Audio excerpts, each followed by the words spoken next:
ফ্যাসিবাদ মুক্ত বাংলাদেশে নতুন যাত্রায় আমাদের দলের প্রধানমন্ত্রী জনাব তারেক রহমান এই শুভ যাত্রা শুরু করেছেন। সেই যাত্রায় আমরা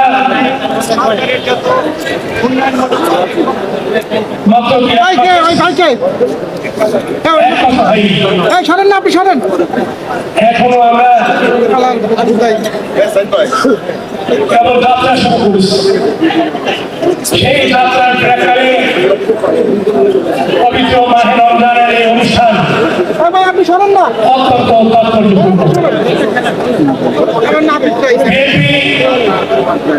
খালি গণতান্ত্রিক দল নয়, বিএনপি এদেশের মানুষের প্রাণের দল, জনপ্রিয় দল, মানুষের আস্থা এবং বিশ্বাসের দল। প্রত্যাশা পূরণের রাজনীতি নিয়ে বিএনপি মানুষের কল্যাণে কাজ করার যে প্রণালী করেছে, শহীদ জিয়ার এই প্রতিষ্ঠিত দল যে দলকে সারা বাংলাদেশের মানুষের কাছে জনপ্রিয় করেছেন আমাদের প্রয়াত নেত্রী দেশ নেত্রী বেগম খালেদা জিয়া, তার রেখে যাওয়া পথকেই আমাদের মাননীয় প্রধানমন্ত্রী অনুসরণ করছেন। দলীয় আদর্শ, দেশ নেত্রীর দেখানো পথ এবং মানুষের প্রত্যাশাকে এবং জুলাই আন্দোলনে, গণতান্ত্রিক আন্দোলন এবং জুলাই আন্দোলনে শহীদদের স্বপ্ন বাস্তবায়নকে নিয়েই এই যাত্রা শুরু।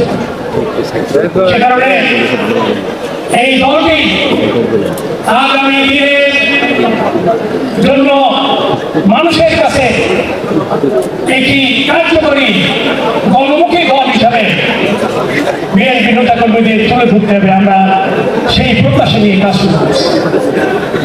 বিগত নির্বাচনে, জাতীয় সংসদ নির্বাচনে, সিংহভাগ আসনে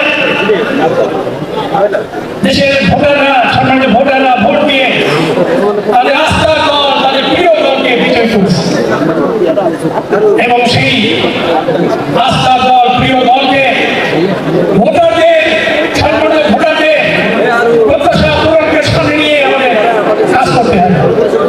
আমাদের ব্যক্তির মুখের দিকে নয়, মানুষের ভোটারদের, জনগণের মধ্যে থেকে দাঁড়িয়ে একটি কল্যাণমুখী রাষ্ট্র গঠনে আমাদের কর্মসূচি হাতে নিতে হবে এবং সেই ব্রত নিয়ে